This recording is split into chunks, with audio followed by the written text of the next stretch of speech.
Ngayon mga katropa, paano nga ba gumawa ng bagong Gmail account? So kung may existing account na kayo mga katropa, ay pwede kayong gumawa ng panibagong account kahit ilang account pa yan. Okay? So sa video na ito mga katropa, ay tuturo ko sa inyo kung paano. Sundan mo lang ang video na ito. Unang-unang mga katropa, open mo lang ang Gmail app.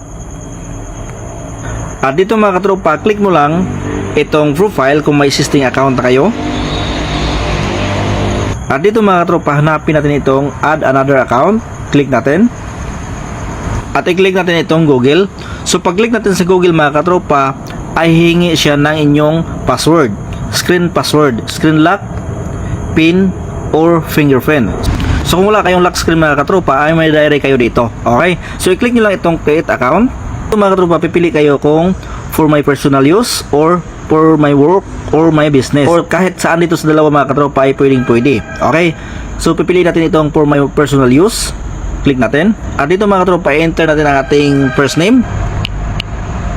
At dito naman sa last name mga katropa ay optional lang ito. Pwede niyo lagyan or hindi na. Click nyo itong next. At dito mga katropa, enter lang natin ang ating birthday. Click itong month.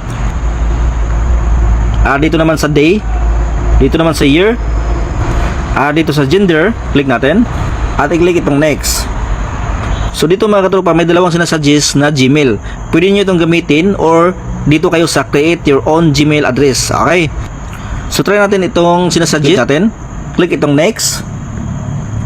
At dito mga katropa, gumawa kayo ng strong password. Okay? Pagkatapos nyo gumawa ng password mga katropa, click nyo itong next.